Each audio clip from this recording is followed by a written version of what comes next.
Queridas, queridos, vamos a continuar con nuestra lectura y estudio de la obra del doctor Sigmund Freud.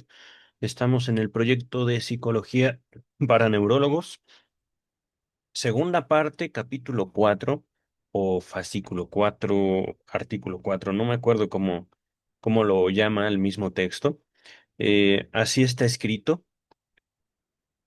Protonpseudos histérica. La protonpseudos histérica. Quiero mostrarles las ediciones Amor-Ortu, la Standard Edition, estos libros de aquí. De hecho, este fascículo de aquí, el volumen número 1, es donde aparece el proyecto de psicología para neurólogos.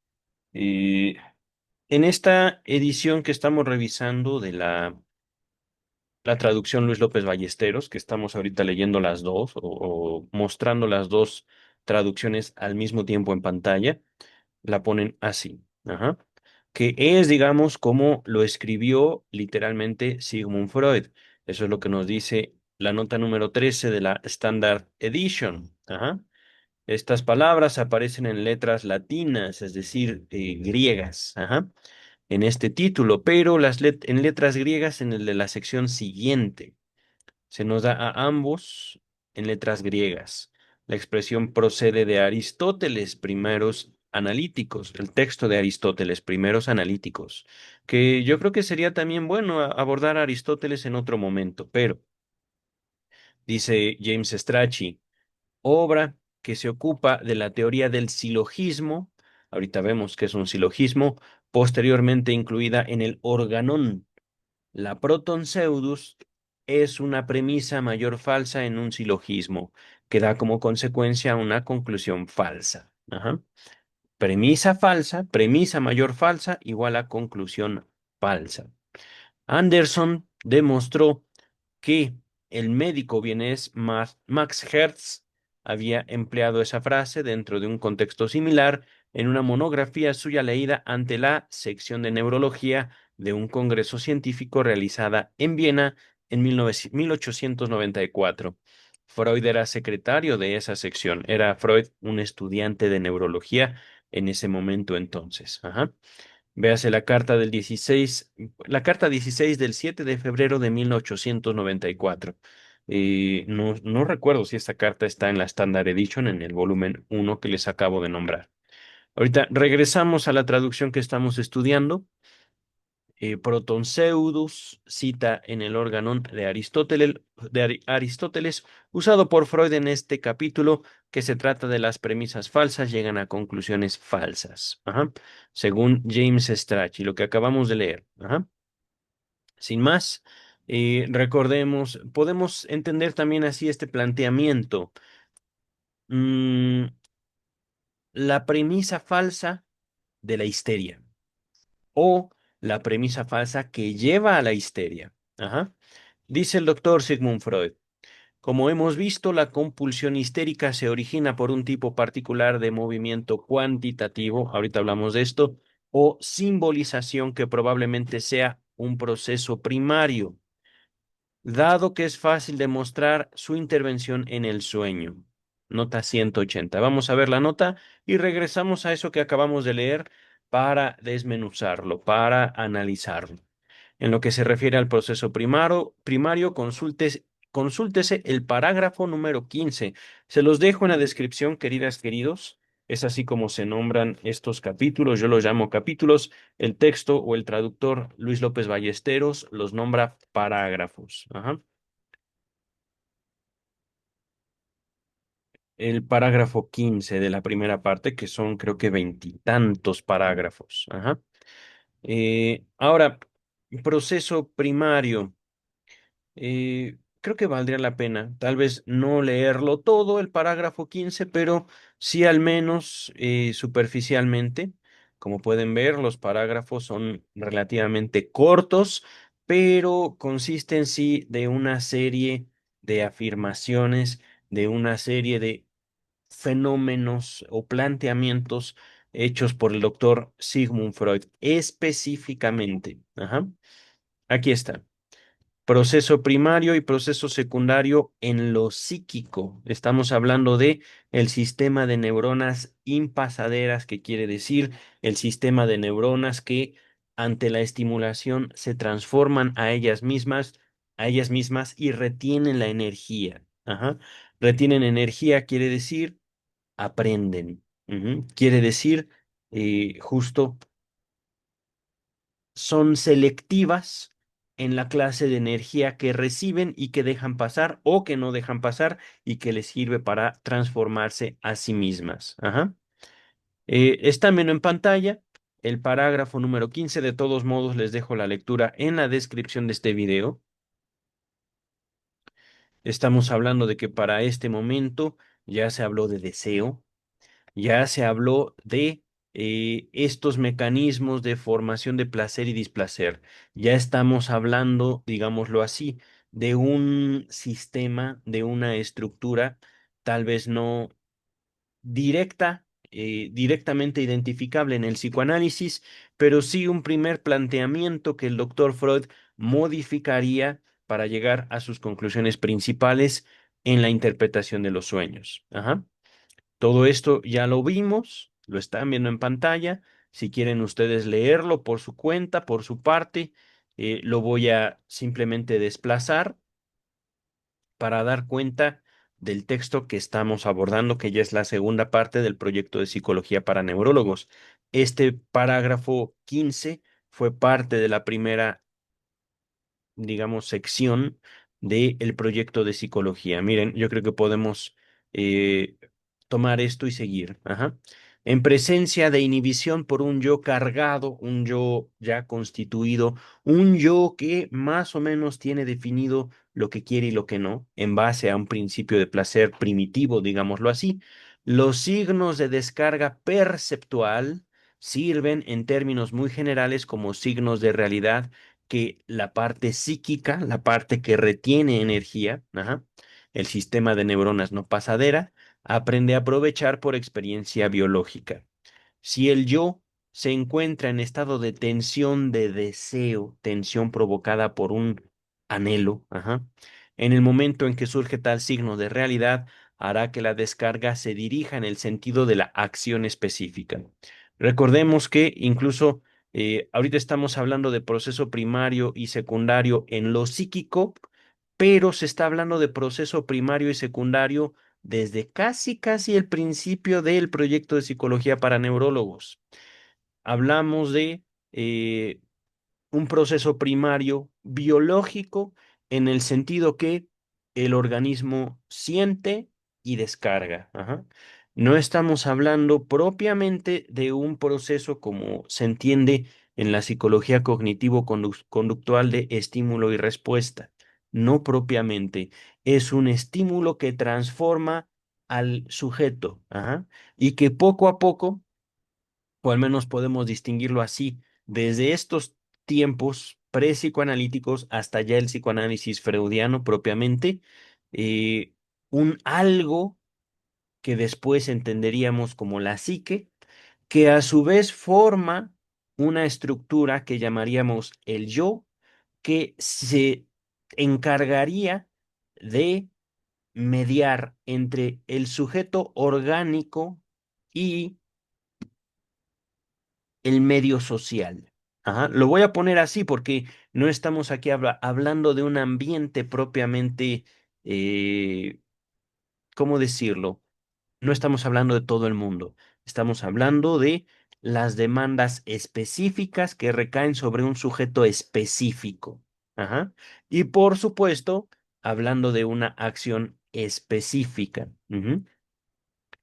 Ahorita les dejo este texto en pantalla. Ahorita si quieren pausarlo, yo voy a seguir. Ahorita ya vieron en pantalla todo el fascículo, la parte número 15 del proyecto de psicología, la primera sección. Ajá. Ahorita para regresar rápidamente a, como ven, ya se habló acerca de una estructura, ajá, algo que después no pasaría literal, directo al psicoanálisis como la estructura psíquica, pero sí sería, digamos, como tomado en cuenta, se modificaría para la interpretación de los sueños. Véase específicamente el capítulo 7, la psicología de los procesos oníricos. Ajá. Les dejo toda la interpretación en la descripción de este video y el capítulo 7, ajá, psicología de los procesos oníricos. Ahorita ya que llegamos aquí, ajá. Con esto, eh, espero que esto quede un poquito más claro, ajá. Compulsión histérica, es decir, lo que la histeria fuerza a los individuos, lo que el histérico y la histérica no pueden evitar. Ajá. Llámese primero un pensamiento con tal intensidad que no les es posible manejarlo, un sentimiento que tienen que hacer algo con él, con eso. Ajá. Se origina ese movimiento, esa obligación histérica por un tipo particular de movimiento cuantitativo. Esto es importante nombrarlo. Estamos hablando de energía desde el punto de vista biológico. Ajá. Hablando del proyecto de psicología para neurólogos, es, me parece, la primera o la segunda tesis, la tesis cuantitativa, por supuesto lo pueden checar. Ahorita mi memoria me ayuda hasta ahí, pero estoy seguro que es lo primero, el primer o el segundo capítulo. Ajá. La posición o la tesis cuantitativa, estamos hablando de que el sistema nervioso y sus elementos, las neuronas, manejan energía. Ajá. Cuando digo manejan, quiero decir que o la son simples transmisores, digámoslo así, como cables, o son, digamos, como estructuras que permiten sostener la energía, manejar la energía dentro del mismo sistema.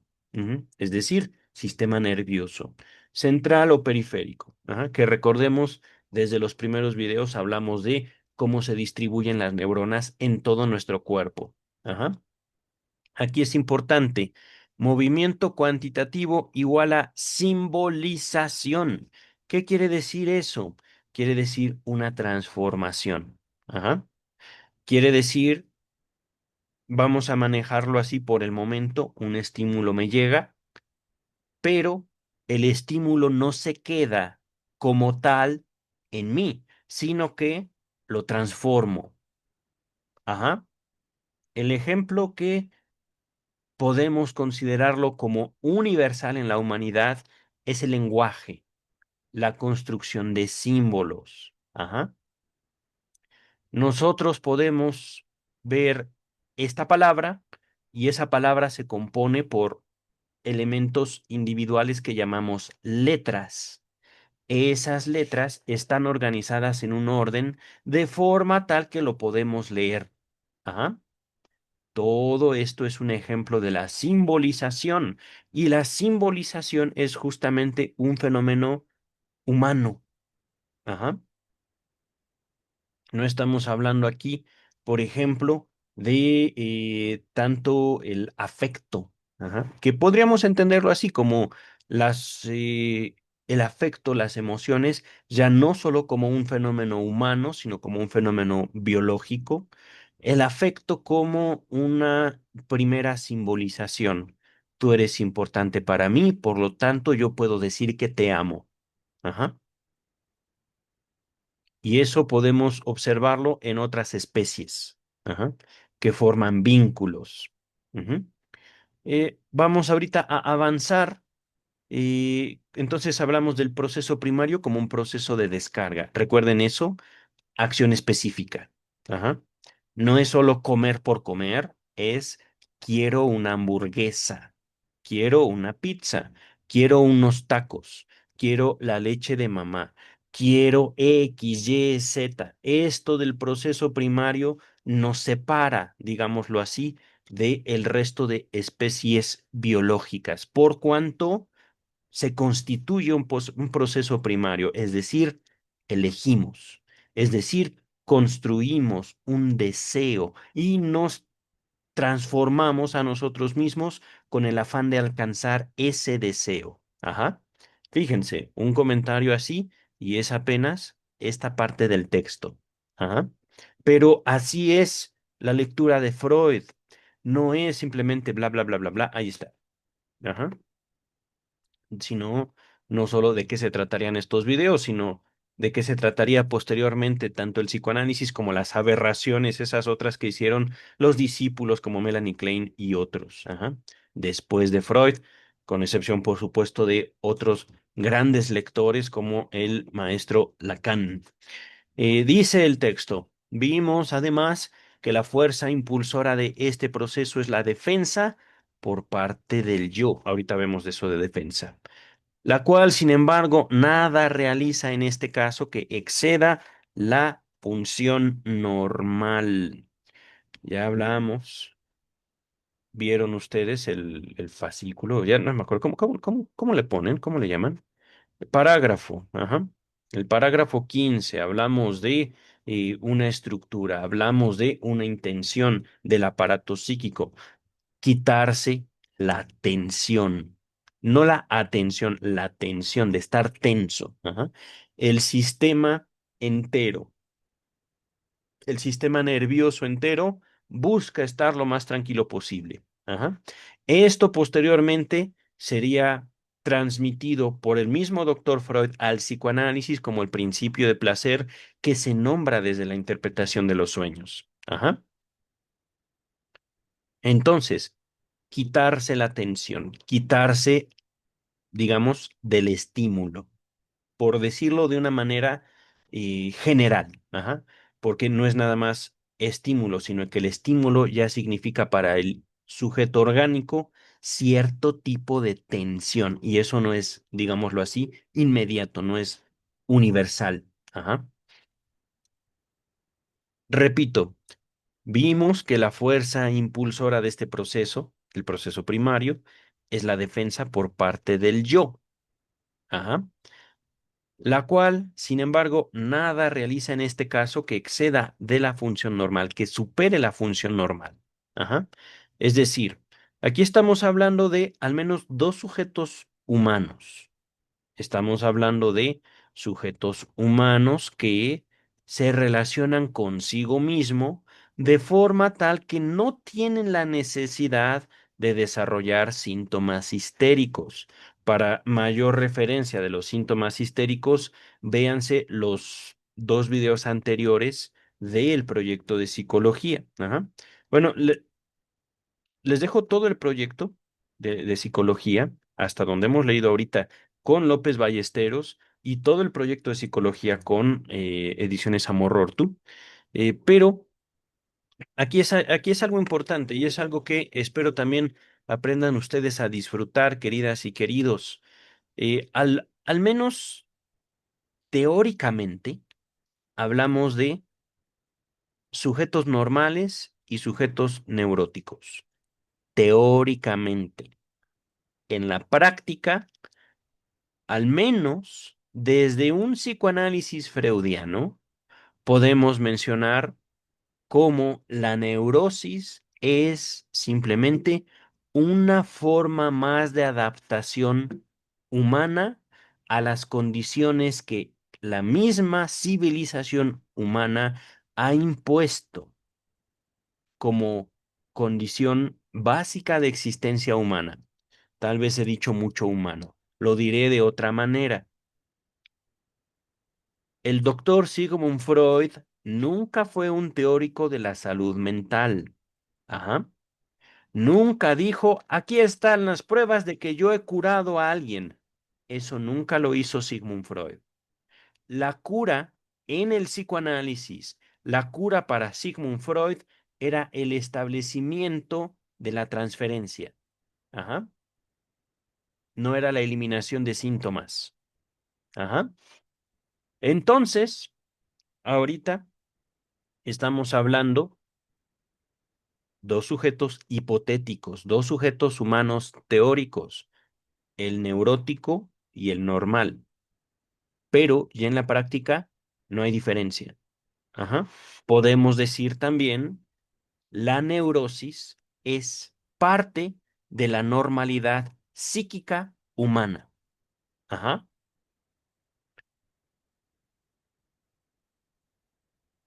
Lo estoy planteando de diferente manera. y, por supuesto, con una perspectiva global e histórica.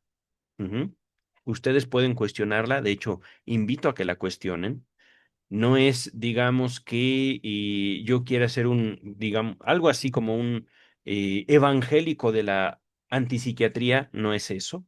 No se trata de que yo quiera desestabilizar la teórica y la práctica psiquiátrica y psicológica, más bien replantear los fundamentos teóricos que llevaron a mucha gente a formular lo que las teorías que hoy sostienen la política de salud mental. Ajá. Eh, Podemos decir, incluso, no es un empeño regulatorio. El psicoanálisis es un empeño de dinamizar la psique. Ajá. Podemos decir también, no un afán de quitarle a la gente lo que puede constituir parte de su identidad, sino dejarlo como una alternativa, ajá, una herramienta, el síntoma histérico, al servicio de los sujetos. Ajá. ¿Cómo que al servicio de los sujetos? Y estamos hablando de síntomas. Así es. Los síntomas, queridas y queridos, también pueden disfrutarse. Los síntomas neuróticos, por mucho que se nos venda la idea de que son maladaptaciones, que es algo que la gente no debería de hacer, forman parte de un abanico infinito de posibilidades de interacción humana. Interacciones donde justamente se pueden también disfrutar los síntomas, no con todos, pero sí con ciertas personas en ciertas situaciones. Ajá. Ahorita vamos a continuar, queridas y queridos. Y, por ejemplo, antes de ya dejar esto de la salud mental, estamos leyendo ahorita, los días miércoles, una crítica hecha al psicoanálisis a través de la figura de Freud por medio de una postura filosófica hecha por Michel Onfray. Ajá. Aquí, por ejemplo, recuerden esto, se está hablando de función normal desde la biología. Ajá. Lo genial sería después cómo pasamos de la biología a algo que habla. Ajá. Un sujeto humano. Ujú. Vamos a continuar, queridas, queridos, ahora sí. Lo que necesitamos explicar es el hecho de que un proceso yoico pueda llevar a consecuencias que estamos habituados a encontrar únicamente en los procesos primarios. Estímulo, tensión, descarga. Ajá. Tendremos que atenernos, pues, a comprobar la intervención de condiciones psíquicas muy particulares. Antes de continuar, se habla mucho del yo, del yo, del yo. Ajá.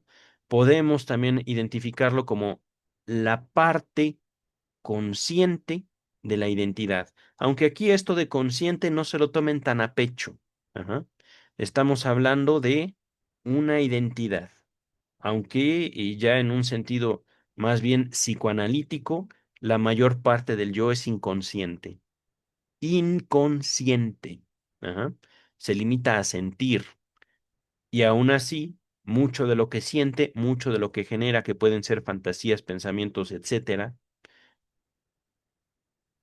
lo siente para inmediatamente reprimirlo, para inmediatamente decir como que eso mejor no, ahorita no, después a la mejor y se le olvida. Ajá.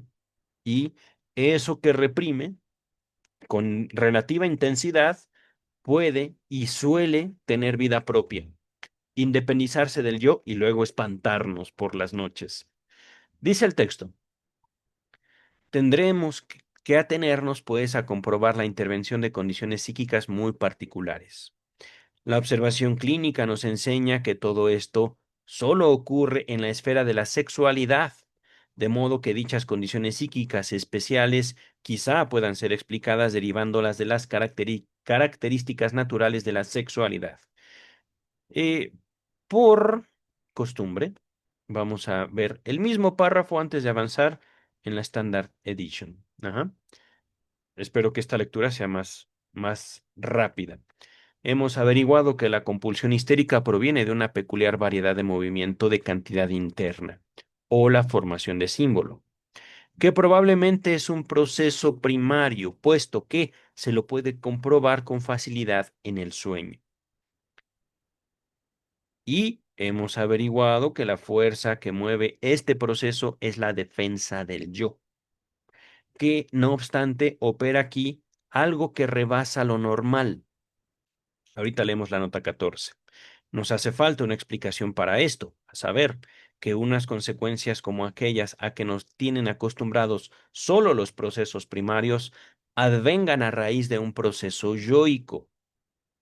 Fíjense, antes de continuar, aquí me permite el texto comprender lo leído en la otra traducción de modo diferente. El yo, de alguna manera, está sustituyendo al mundo. De alguna manera, ya no se trata de que el yo sea el mediador, no. El yo es también la fuente de estímulos para sí mismo. Ajá, dice el texto. Cabe esperar ahí unas particulares condiciones psíquicas. Del lado clínico, sabemos que todo ello solo sucede en el ámbito sexual. Por eso, quizá tengamos que explicar esa especial condición psíquica a partir de unos caracteres naturales de la sexualidad. Antes de avanzar, les dejo en la descripción los 3 ensayos de teoría sexual. Y nota 14, estamos ahorita viendo en pantalla la Standard Edition, ediciones Amororto. Ajá. Nota 14 nos dice, bueno, en alemán. No me obliguen a leer en alemán. Se inserta la palabra nicht, tal vez no se pronuncia así, antes que mer, con lo cual la traducción sería que no rebasa lo normal. No hay en el original señal alguna de ese niche, que de todos modos contraría el sentido. Bueno, cosas de traducciones, queridas y queridos. Traducciones y traductores. Ahorita regresamos a la traducción por Luis López Ballesteros. Ajá. Entonces, hay algo, en resumen, que ocurre en el individuo humano con respecto a su propia sexualidad.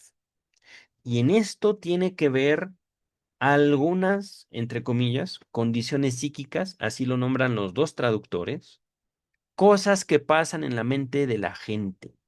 Ajá. Dice el texto.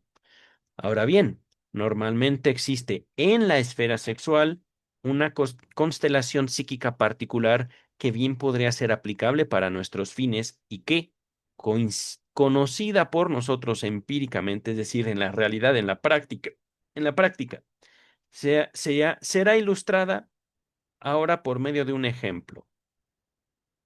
Nota 181. Este ejemplo no fue reproducido en ninguna obra publicada de Freud. ¿Ah? A ver, a ver. Ah, ok, ok. Se nos va a exponer un caso. Ajá. A ver, vamos a ver. Traducciones Standard Edition. Es cierto, pues bien, que en el ámbito sexual existe una constelación psíquica particular que podría ser valorizable para nuestro propósito.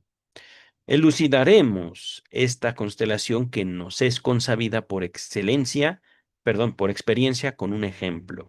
Nota 15. Esta paciente Emma ocupa un prominente espacio en fragmentos inéditos de la correspondencia con Wilhelm Fliess, un gran amigo al cual, es importante también mencionarlo, Freud le dedica este texto. Este texto no era para ser compartido con los discípulos, sino que este texto de Sigmund Freud era única y exclusivamente para Wilhelm Fliess. Ajá. O Wilhelm Fliess. Dice la traducción López Ballesteros. ¿Qué les parece si leemos todo el, el caso y luego nos vamos con la otra traducción? Emma se encuentra dominada por la compulsión de no poder entrar sola en una tienda. La explica con un recuerdo que data, es decir, Se encuentra ese recuerdo de los 12 años, cuando Emma tenía 12 años, poco antes de su pubertad. Podemos decir, todavía una niña. Por supuesto, esto podría variar o interpretarse de modo distinto. Una adolescente jovencita. Cuando entró en una tienda para comprar algo y vio a los dos dependientes, a una de los cuales recuerda riéndose entre ellos, ante lo cual echó a correr presa de una especie de susto. En tal contexto, esto es un error seguramente, en tal contexto se pudo evocar ciertos pensamientos en el sentido de que los dos sujetos se habrían reído de sus vestidos y de que uno de ellos le había agradado sexualmente a Emma. Ajá.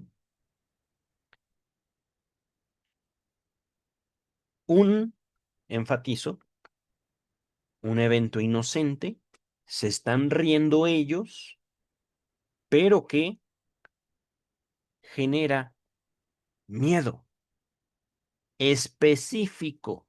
Y por supuesto, aquí estamos hablando no de un periodo transicional en el cual la gente se trauma mucho. Sí y no. Ajá.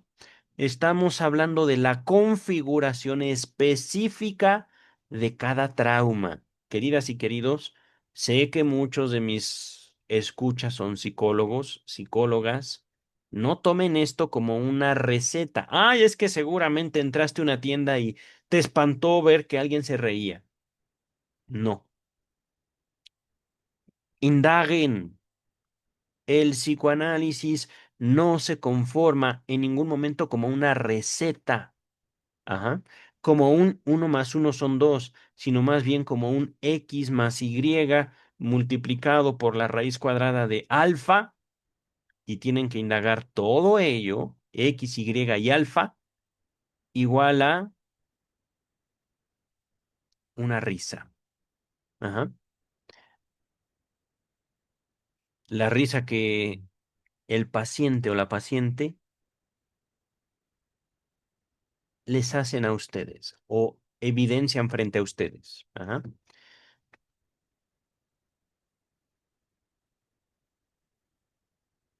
Uno de ellos le había agradado sexualmente a una niña de 12 años. Ajá.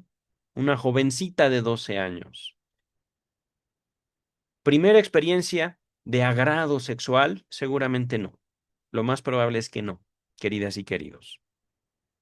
Se trata justamente de indagar, pero al menos si le cité los tres ensayos de teoría sexual, ese ya es como el trabajo donde Freud perfecciona o al menos hace un planteamiento mucho más serio que lo que hemos visto hasta ahorita de sexualidad en el proyecto de psicología. Ajá. Dice el texto. Tanto la relación de estos fragmentos entre sí como el efecto de la experiencia resultan incomprensibles. En caso de que hubiese sentido algún displacer porque se reían de sus vestidos, hace mucho que dicho afecto debería haberse corregido, por lo menos desde que viste como una dama. Aquí estamos hablando justamente lo normal, entre comillas. Ajá. Olvidar. Se rieron. ¿Y qué? Voy a poner otro ejemplo. Niño de 8 años entra a su casa y encuentra a sus dos padres desnudos. Solo están desnudos. Tal vez antes de verlos él tenían relaciones sexuales, pero no los encontró teniendo relaciones sexuales. Pero el hecho de que llegara y los encontrara desnudos significó para él un gran trauma. Pregunta, ¿por qué? ¿Por qué? Sí, estaban desnudos. ¿Y eso qué? Es que yo no quiero que mi papá esté con mi mamá, porque mi mamá es mía. O se queda en el llanto el niño, callados, a su tiempo, con preparación de él. Ajá. Preguntarán por qué. ¿Qué fue realmente lo de ese desnudo que le causó esa impresión? Ajá. Por poner ejemplos, ahorita estamos en otro, ujú, en el cual el neurólogo, el doctor Sigmund Freud, señala, hace mucho. El tiempo suele borrar impresiones, el tiempo suele disminuir los afectos. Todos nosotros olvidamos, naturalmente. Ajá, ella no. Y no solo ella, queridas, queridos. Al final, todos también podemos tener cosas triviales que nos marcan toda la vida. ¿Por qué? Ese es el punto, queridas, queridos. El psicoanálisis no es para, ya te analicé, ya sé todo de ti. Aquí está todo de ti. No, hacia uno. Ajá. Dice el texto.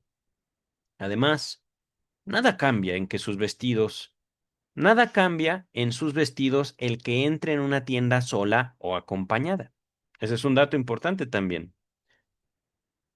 Actualmente no puede entrar sola en una tienda, pero el planteamiento que ella hace es sobre sus vestidos. Y ahora ella necesita entrar acompañada a una tienda, cuestión que no influye en nada sobre su propia ropa. Ajá. Es lógico, dice el texto. El hecho de que no necesita protección se desprende de que, como sucede en la agorafobia, miedo a lugares abiertos, ya la compañía de un niño pequeño basta para sentirse segura. Ujú. Es decir, no es una cuestión de que ella tenga que entrar a una tienda porque sienta miedo de que se van a burlar de su ropa, porque puede entrar acompañada por un niño y se siente bien. Y el niño no la va a defender. Ajá. Simplemente es la compañía. El hecho de que sean dos. ¿Por qué? Ajá. Dice el texto. Luego está el hecho totalmente incongruente de que uno de los hombres le gustó. Se sintió sexualmente atraída por él. Tampoco esto sería modificado en lo mínimo por entrar en la tienda acompañada. El gusto es el gusto. Ajá. Y eso se lo puede reservar uno para uno mismo, una para una misma. Ajá. Por consiguiente, los recuerdos evocados no explican ni el carácter compulsivo ni la determinación del síntoma. De eso se trata, queridas y queridos. Ajá.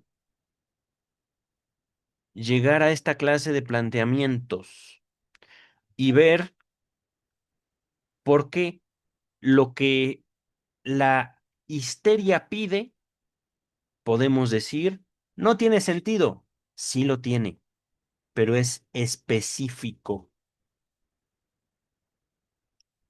Prosiguiendo la investigación, se descubre un segundo recuerdo que, sin embargo, niega haber tenido presente en el momento de la escena primera, y cuya intervención tampoco es posible demostrar. Fíjense, asociación. Ajá. Aquí está empezando a cuajarse, a plantearse la asociación libre y también parte de lo que después sería nombrado como los fenómenos inconscientes. Ujú. La conciencia dice, esto otro no tiene sentido, pero no puedo sino nombrarlo. Ajá. El yo dice, es que soy un estúpido. Yo sé que nada de eso tiene sentido, pero no puedo entrar solo a una tienda. Ajá. Dice el texto. Cuando contaba 8 años, fue 2 veces a una pastelería para comprarse unos confites dulces. Ajá. Y en la primera de esas ocasiones, el pastelero la pellizcó los genitales a través de los vestidos. A pesar de esa primera experiencia, volvió una segunda y una última vez. Sospechoso. No tanto por el pastelero, le soy sincero, así como lo plantea el texto, es una experiencia muy poco probable. Es mi impresión. Ajá. De todos modos, el hecho de que lo diga quiere decir algo. Es decir, tiene un significado, tiene un valor, aunque no sea un hecho real. Dice el texto. Más tarde se reprochó haber regresado o retornado a la pastelería, como si con ello hubiese querido provocar el atentado. En efecto, su torturante mala conciencia pudo ser atribuida a dicha vivencia. Ajá,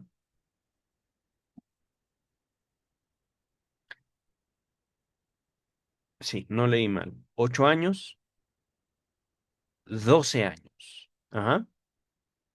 A los 12 años el evento fue totalmente inocente, pero en ella despertó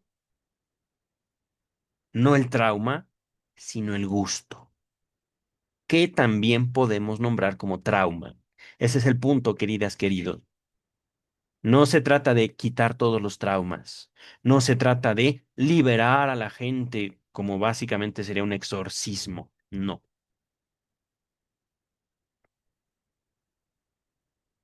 Dice el texto. A ver, a ver, a ver. Vamos a dejar hasta aquí estas dos experiencias, compartir la lectura aquí de la Standard Edition. Ahorita la estamos viendo en pantalla. La primera lectura que hice del proyecto no la podía yo compartir, no sabía cómo. Ajá. A ver, ¿dónde está? Aquí está. Emma está hoy bajo la compulsión de no poder ir sola a una tienda. Como fundamento, un recuerdo de cuando tenía 12 años, poco después de la pubertad. Fue a una tienda a comprar algo. Vio a los dos empleados, de uno de los cuales guarda memoria, reír entre ellos, o reírse entre ellos, y salió corriendo presa de algún afecto de terror. Sobre esto se despiertan unos pensamientos, que esos dos se reían de su vestido de lo, y que uno le había gustado sexualmente. Así está en la traducción de James Strachey. Tanto el nexo entre estos fragmentos como el efecto de la vivencia son incomprensibles.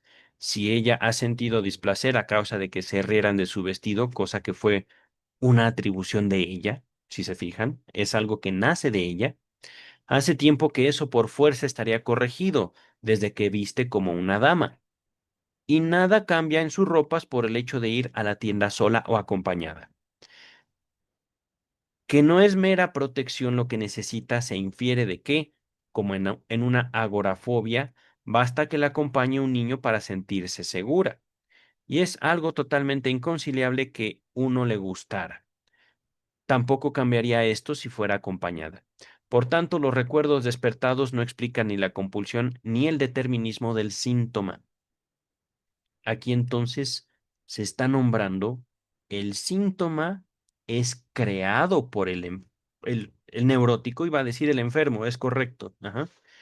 El síntoma es creado como un mecanismo de defensa para protegerse de algo, pero ese algo no tiene sentido. Ajá. No se sabe si se rieron realmente de sus ropas, es una atribución de ella. Ajá. Podemos también decirlo, aunque también cuidado con esto, es lo que ella cree.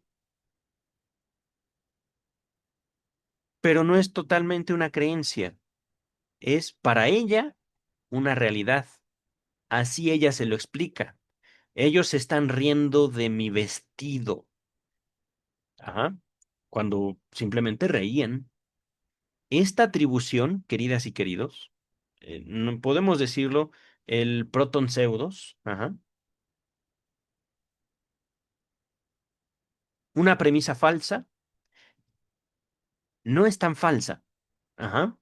Es donde está puesto el sujeto. Dice el texto.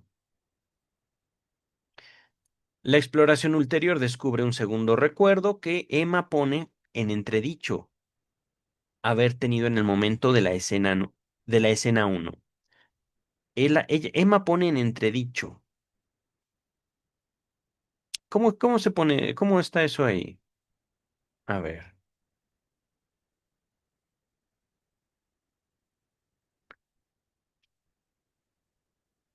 Niega haber tenido presente. Ok, ok, ok.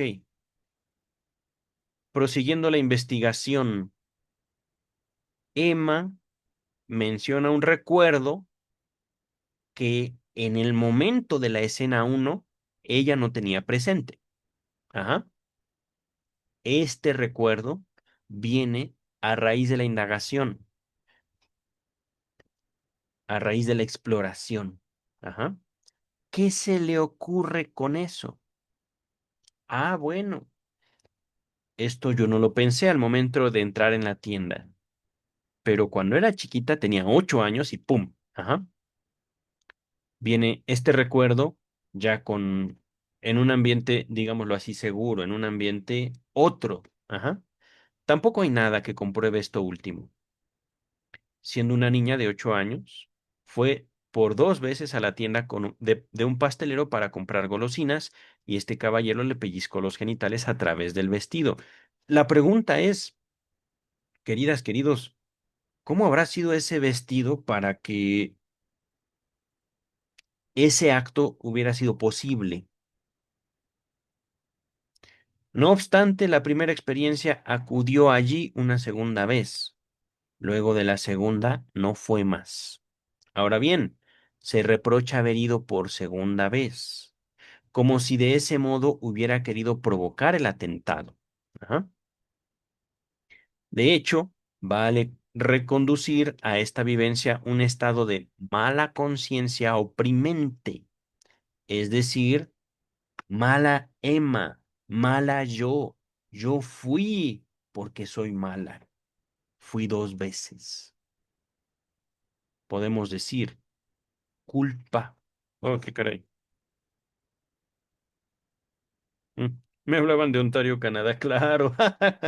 Dice el texto. eh, una disculpa, me llegó una llamada a mi teléfono, pero no contesté. Número desconocido, al menos en México, por precaución, no contesten. Ajá. Eh, Regresamos ahora sí, la traducción de López Ballesteros, que es la que nos convocó en un primer momento. Eh, Prosiguiendo la investigación, no, esto ya lo vimos. Ahora atinamos a comprender la escena primera, con los dependientes, combinándola con la escena segunda, con el pastelero. Solo necesitamos establecer el eslabón asociativo entre ambas. La propia paciente indica que dicho eslabón estaría dado por la risa. Esto, antes de avanzar, la indagatoria psicoanalítica no es una indagatoria hecha por el analista, sino por el analizante, pero es una indagatoria que introduce el analista, es decir, el proceso de significación, el proceso de interpretación, sí, pero también la construcción de un significado, tanto de síntomas como de sueños, que podemos tomarlo como lo mismo en psicoanálisis, se da a través de la relación de transferencia.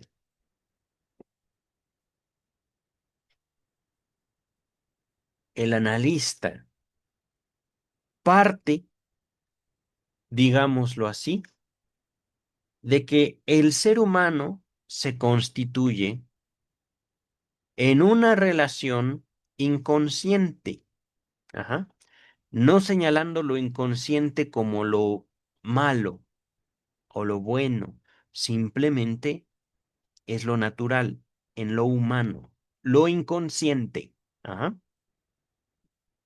Ustedes podrían variar y decir lo inconsciente es malo, allá ustedes, ajá. Esta relación de lo humano con lo inconsciente, condición natural para la formación del lazo social, la inconsciencia, el cerrar los ojos, el no ver, ajá, se va quebrantando poco a poco a través de la relación analítica. ¿Por qué hoy se vistió de gris? ¿Por qué hoy usó lentes? ¿Por qué hoy se peinó de determinada manera? ¿Por qué? ¿Por qué? ¿Por qué? ¿Por qué? ¿Por qué? Poco a poco. No se trata de llegar y ¡pum! Ah, complejo de Edipo. Ya, págueme. No, no, no, no, no, no, queridas, queridos. El psicoanálisis no es lo mismo que la transmisión de la teoría analítica. Ajá.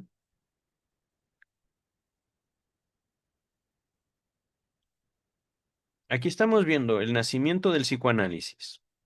Un texto pre-psicoanalítico, estrictamente pre-psicoanalítico, pero que poco a poco nos permite notar parte de la técnica y la ética freudiana. Dice el texto, la risa de los dependientes le habría recordado a Emma la mueca sardónica. Mueca, ¿cómo decirlo? Ahorita buscamos sinónimos de sardónico, lo entiendo, pero con que el pastelero acompañó su atentado. Mueca sardónica. Es como... mm,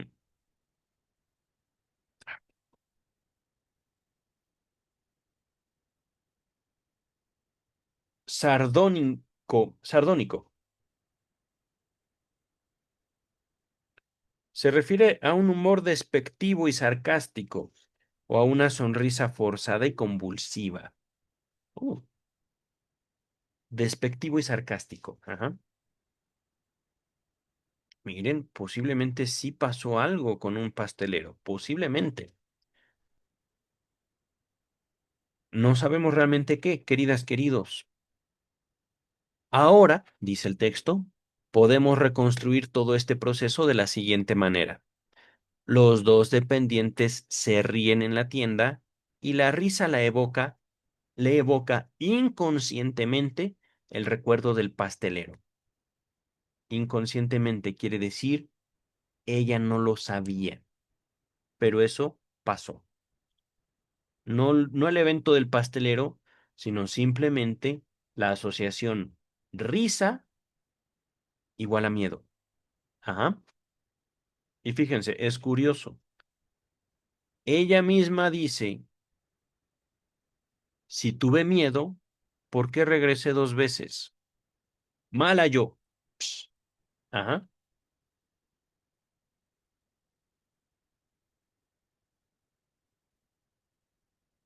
Entonces, esto es también curioso e importante. ¿Le tenía miedo al pastelero o a qué le tenía miedo? Ajá.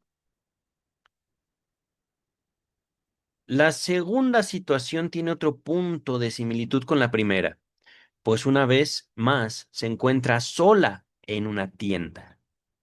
Junto con el pastelero recuerda el pellizco a través de los vestidos, pero entre tanto ella se ha vuelto puber y el recuerdo despierta, cosa que sin duda no pudo hacer cuando ocurrió, un desencadenamiento sexual que se convierte en angustia.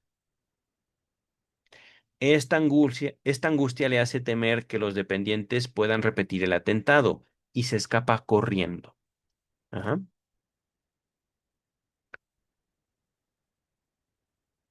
Ahora, esto en traducción estándar. James Strachey, Ediciones Amororto. Ahora comprendemos la escena primera, empleados, si recurrimos a la escena segunda, pastelero. Solo nos hace falta una conexión asociativa entre ellas. Ella misma señala que es provocada por la risa. Dice que la risa de los empleados le hacía acordarse de la risotada con que el pastelero había acompañado su atentado. Entonces el proceso se puede reconstruir como sigue. En la tienda, dos empleados se ríen. Esta risa evoca inconscientemente el recuerdo del pastelero. La situación presenta otra semejanza. De nuevo, está sola en un negocio. Junto con el pastelero es recordado el pellizco a través del vestido, pero ella, entre tanto, se ha vuelto puber. El recuerdo despierta, cosa que en el momento era imposible de hacer o era incapaz de hacer, un desprendimiento sexual que se transpone en angustia. ¿Entienden esto, queridas, queridos? Desprendimiento sexual. Con esta angustia, tiene miedo de que los empleados pudieran repetir el atentado. Fíjense, es que no es esto, no es el atentado, es esto.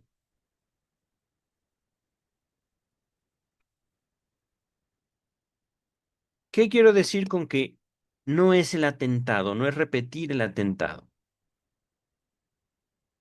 Es, digámoslo así, una nueva realidad que me permite relacionarme conmigo mismo, conmigo misma, a partir de un evento. Ajá. Podemos decir, supongamos, el pastelero realmente la tocó. Ajá. En ese momento para ella, ese tocamiento no significó nada. No fue ni bueno ni malo, pero ella regresó. Ajá. Pasó el tocamiento. Luego, cuando digo ni bueno ni malo, no hablo de cuestión legal, hablo de la cuestión del juicio infantil. Ajá. Luego, ella tiene, digámoslo así, aquí se habla de un desprendimiento, pero podemos también hablar de un despertar. Ah, mi cuerpo se siente de determinada manera en determinados lugares. Ajá. Mamá y papá me dicen que eso no es bueno. Entonces, eso que hizo el pastelero no era bueno. Bueno, yo ya había ido 2 veces. Ajá. Luego viene justamente ya una escena que torna sentido, que tiene sentido. Y una escena inocente. Una escena donde es ella quien introduce el elemento del despertar sexual, del desprendimiento sexual. Él me gustó. Ajá.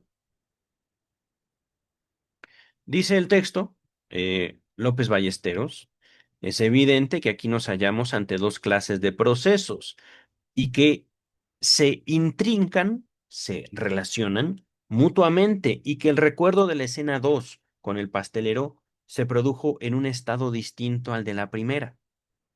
El curso de los hechos podría representarse de la siguiente manera. ¿Lo están viendo en pantalla, queridas, queridos?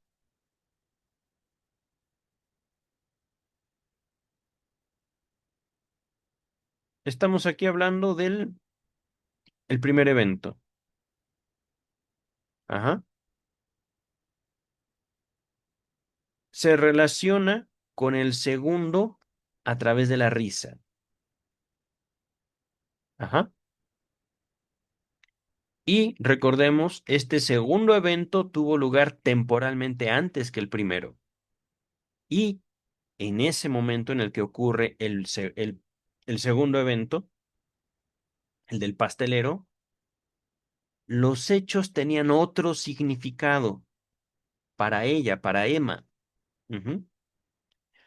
Un significado que se transformó y que después le permitiría justamente hacer esta relación.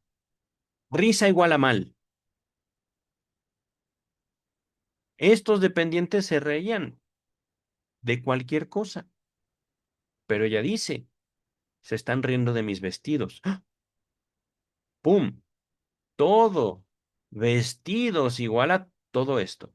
Ajá. Entonces, no es el hecho de que haya sentido una atracción sexual. No es el hecho de que incluso haya ocurrido o no el evento del pastelero. Ajá. Es esa transformación de significados que ocurre en el interior de un individuo humano. Ajá. Tampoco es incluso el hecho de que ahorita podemos teorizar, plantearlo como una hipótesis, haya ocurrido o no una represión, es decir, una educación sexual. Ajá. Es una hipótesis, es un planteamiento hipotético, posible. Ajá. Ahora, fíjense cómo aquí la traducción de amororto está distinta. Está plenamente certificado que aquí se entreverán dos clases de procesos psíquicos primarios, digo, procesos psíquicos impasaderos. Ajá. Que el recuerdo de la escena 2 del pastelero aconteció dentro de un estado otro que lo otro. Lo ocurrido se puede diafragmar como lo muestra la figura 16. Ok, aquí está. Ajá, es la misma. A ver, ok, ok. Está un poquito diferente, pero es básicamente lo mismo. Ajá. Dice Luis López Ballesteros, en esta figura las ideas representadas por puntos negros corresponden a percepciones que fueron además recordadas. El hecho de que el desencadenamiento sexual había ingresado en la conciencia, ese es el punto, es demostrado por la idea incomprensible de otro modo de que se sintió atraída por el dependiente que se reía. Su decisión de no permanecer en en la tienda por miedo a un atentado era perfectamente lógica, teniendo en cuenta todos los elementos del proceso asociativo. Pero del proceso aquí representado, nada encontró en la conciencia salvo el elemento vestidos. Y el pensamiento consciente, y el pensamiento conscientemente operante estableció dos conexiones falsas en el material respectivo: dependiente, risa, vestidos, atracción sexual. Primero, que se reían de ella por sus vestidos, y segundo, que se había sentido sexualmente excitada por uno de los dependientes. Ahora vamos a la traducción estándar. Aquí las representaciones marcadas en negro son percepciones que también son recordadas. El desprendimiento sexual, nota 16, ouch, llegó al devenir consciente, lo prueba esta idea. De otro modo incomprensible, el empleado riente le había gustado, por eso se acordaba de él. La conclusión de no permanecer sola en la tienda a causa del peligro de atentado, se formó de manera enteramente correcta, con miramiento por todos los fragmentos del proceso asociativo. Empero, sin embargo, del proceso figurado abajo, no ha llegado a la conciencia nada más que el fragmento vestidos y el pensar que trabaja con conciencia. Cuando habla de el pensar, es decir, el proceso de pensamiento que trabaja con conciencia, ha plasmado dos enlaces falsos con el material preexistente: empleados, risas, vestidos, sensación sexual, que se le ríen a causa de sus vestidos y que uno de los empleados ha excitado su gusto sexual. Ajá. Antes de avanzar, creo que nota 17, vamos a ver. Palabra alemana, palabras alemanas, se refiere a los círculos blancos aquí. Los círculos negros representan elementos conscientes y los blancos elementos inconscientes. Ajá. Miren, esto no lo dice la traducción de López Ballesteros. Los editores de, ay, no me acuerdo qué es, no me acuerdo cuál era esta edición. Parecen haber supuesto equivocadamente que la frase aludía a la posición del diagrama dentro de la página y en consecuencia corrigieron la anterior poniendo figurado arriba, creyendo presumiblemente que Freud había cometido un desliz, puesto que el diagrama está arriba en el original, como lo está en, ay, no sé cuál es esa página, esta edición.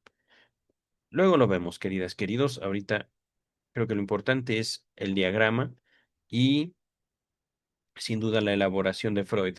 Ya estamos por concluir, vamos a acabar, ¿vale? Dice la edición de López Ballesteros: el complejo en su totalidad, indicado por la línea de puntos, estaba representado en la conciencia por la sola idea de vestidos, a todas luces la más inocente. En este punto se había producido una represión acompañada de simbolización, el hecho de que la conclusión final, el síntoma, quedase construido con entera lógica, de modo que el símbolo no desempeña ningún papel en él, es en realidad una característica privativa de este caso. ¿What? A ver, vamos a verlo en la traducción por James Strachey. Estoy leyéndolo en silencio, ¿vale? Em, Represión acompañada de simbolización. Esto es creo que lo más importante de este párrafo. ¿Por qué los vestidos? ¿Por qué? ¿Por qué se ríen de mi vestido? Háblame del vestido. Ajá. Dime, no solo una descripción del vestido, sino lo que te genera el vestido, lo que sientes por ese vestido, a quién te recuerda, con quién asocias, todo, todo, todo. Ajá. El complejo íntegro, círculos blancos, está subrogado en la conciencia por una única representación, vestidos, que evidentemente es la más inocente. Ha sobrevenido aquí una represión con formación de símbolo. Por esto, queridas, queridos, es que Sigmund Freud llegó a la inmortalidad. Ajá, por esta clase de elaboraciones. ¿Y eso se le ocurrió? Pues no, fue un proceso de investigación, queridas, queridos. Que la conclusión o el síntoma se haya formado de manera por entero correcta, de suerte que el símbolo vestidos no desempeña ningún papel en ella. Es en verdad una particularidad en este caso. Creo que es justamente más comprensible esta traducción, pero ya lo he comprendido. Ajá, ya lo he, al menos puedo procesar estas palabras, de modo que el mensaje se entiende. Ajá. Se podría considerar perfectamente natural que una asociación pase por un número de eslabones intermedios inconscientes antes de llegar a uno consciente, como ocurre en este caso. Entonces, el elemento que ingresa a la conciencia sería aquel que despierta especial interés. Pero lo notable de nuestro ejemplo es precisamente el hecho de que no ingresa a la conciencia aquel elemento que despierta interés, el atentado, sino otro, en calidad de símbolo, los vestidos. Si nos preguntamos cuál puede haber sido la causa de este proceso patológico interpolado, solo podemos indicar una, el desencadenamiento sexual, del que también hay pruebas en la conciencia. Este parece vinculado al recuerdo del atentado, pero es muy notable que no se vinculase al atentado cuando el mismo ocurrió en la realidad. Nos encontramos aquí ante el caso de que un recuerdo despierte un afecto que no pudo suscitar cuando ocurrió en calidad de vivencia, porque en el intermedio de los dos eventos, las modificaciones de la pubertad tomaron posible una nueva comprensión de lo recordado, ajá, una reinterpretación. Ah, ahora entiendo esto que me ocurrió cuando yo era un niño, una niña. Ajá. Y, queridas, queridos, aquí nos estamos inclinando, de acuerdo también a la constitución de este texto, a lo que después sería nombrado por el mismo Freud como la hipótesis de la seducción. Ajá. Es decir, maldito pastelero. No. Porque estamos en un periodo prepsicoanalítico donde ahorita Freud está exponiendo el caso de Emma, pero su propio proceso autoanalítico le haría decir, ah, maldito papá, a Freud. Es decir, en este momento hablamos posiblemente de un abuso, posiblemente. Ajá. No lo sabemos. El punto no es decir, maldito pastelero, ahora hagamos pagar a todos los pasteleros. No. ¿Y qué tal si el evento fue fantaseado por Emma? ¿Y qué tal? Ajá. Diríamos, maldita Emma, tampoco. Se trata justamente de un acercamiento progresivo, no de progreso, sino poco a poco, poquito a poquito, de aquella verdad que nos constituye como seres humanos, de aquella fantasía o de aquel evento, aun si hubiera sido real, queridas, queridos, ¿cuál fue su significado para él, para ella? ¿Por qué el significado cambia de un momento a otro? ¿Por qué? Es ese cambio, digámoslo así, lo que provoca un trauma en la adultez, no en la infancia, queridas y queridos, en el sujeto adulto.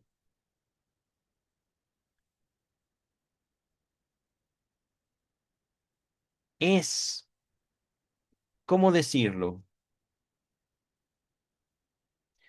La transición que hacemos de la infancia a la adultez que nos permite,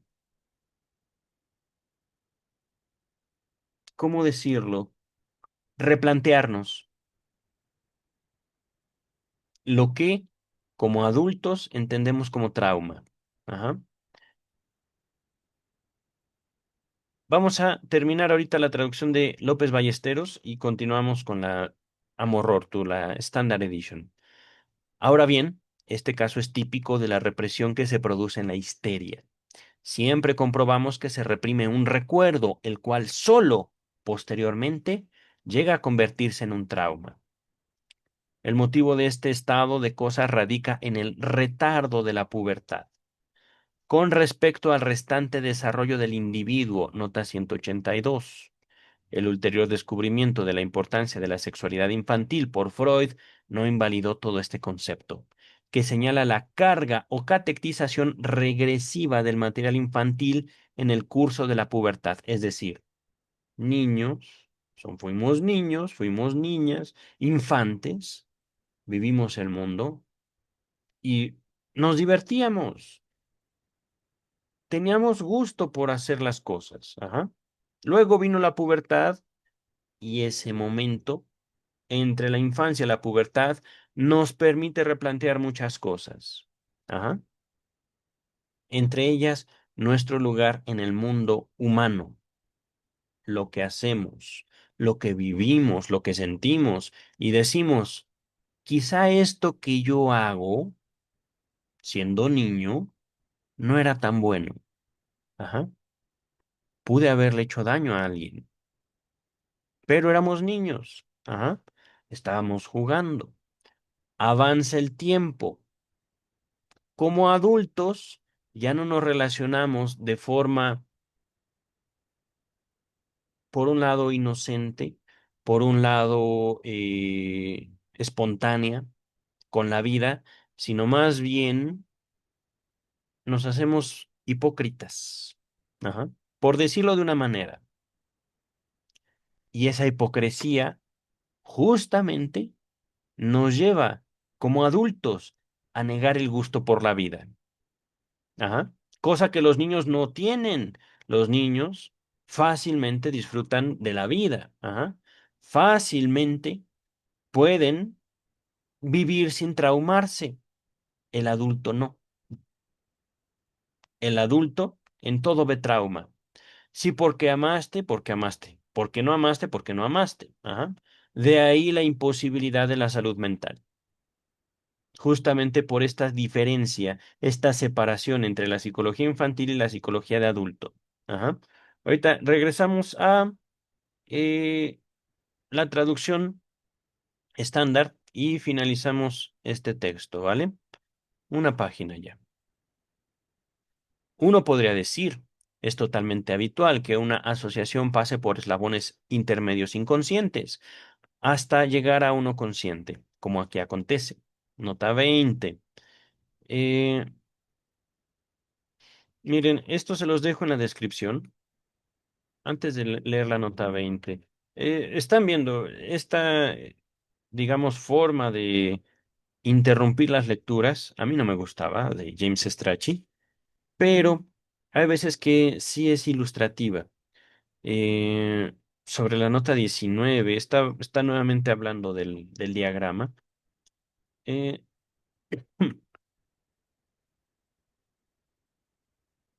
Nos encontramos aquí con un notable ejemplo del uso del término complejo para designar un grupo de representaciones reprimidas, designación que habitualmente se considera introducida por la escuela de Zúrich, es decir, de Gustav Jung. Pero entonces aquí James Strachey nota que Freud usaba la palabra complejo para referirse a un conjunto de ideas al respecto de un tema. Ajá. Véase mi nota introductoria a la indagación forense y el psicoanálisis. Se las dejo ese texto en la descripción. La indagatoria forense. Véase también la nota 3. Ay, ¿cuál es esa? 1941. Eso está raro, no, no sé a qué se refiere aquí James Strachey. Ahora sí, nota número 20, aquí. Ajá, nota 20. Esta oración no tiene una sintaxis correcta en el original. Ok, ok. Ha sido reordenada sin alterar su sentido. Vale, vale. James Strachey, damas y caballeros. Dice Freud, y es probable que entonces ingrese en la conciencia aquel eslabón que despierta un interés particular. Ahora bien, en nuestro ejemplo, lo notable es justamente que no ingrese en la conciencia el eslabón que despierta interés, el atentado. Ajá. Permaneció inconsciente para ella, no se acordaba, sino otro, como símbolo, los vestidos. Se ríen de mis vestidos, se ríen de lo que sentí, se ríen de mí. Ajá. Si se inquiere por la causa de este proceso patológico interpolado, la sustitución, ajá, se averigua una sola, el desprendimiento sexual, del que también hay testimonio en la conciencia. Este se anuda al recuerdo del atentado, pero es notabilísimo que no se anudase al atentado cuando fue vivenciado. Aquí se da el caso de que un recuerdo despierte un afecto que como vivencia no había despertado, porque entre tanto la alteración de la pubertad ha posibilitado otra comprensión de lo recordado. Nota 21. La hipótesis formulada en esta oración y examinada en las dos secciones siguientes rigió a lo largo de todo este periodo temprano las concepciones de Freud acerca de la etiología o el origen de la histeria. Poco después de redactar la presente obra, sometió a examen dicha hipótesis en una larga nota de su segundo trabajo sobre las neuropsicosis de defensa. Véase volumen 3, neuropsicosis. Se los dejo en la descripción. A ver, volumen 3, página 167-68. Ok. Allí se encontrarán ulteriores referencias. La idea fue socavada. Esta hipótesis de la seducción fue socavada por el descubrimiento 1 o 2 años más tarde de la sexualidad infantil y el reconocimiento de la persistencia de las mociones pulsionales inconscientes. Mm, no obstante, la noción del efecto retardado del recuerdo traumático, su acción con posterioridad, no perdió de todo su validez, como lo muestra una nota a pie de la página del historial clínico del hombre de las ratas. Eh, mm, ¿Cómo les comento esto? No solo estamos hablando de que el valor de los eventos los construye un individuo. El valor de los eventos no puede ser entendido de forma global, ajá, sino que los sujetos humanos, eh, curiosamente, pueden ser mucho más, ¿cómo decirlo? Los traumas más fuertes de los seres humanos vienen de las personas más cercanas. Ajá.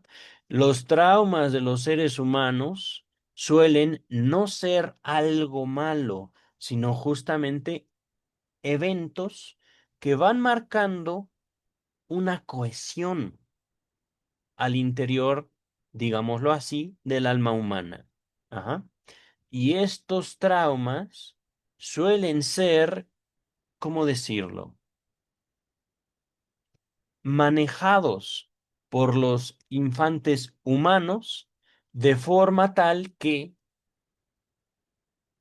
les es posible establecer un lazo con otros seres humanos. Ajá.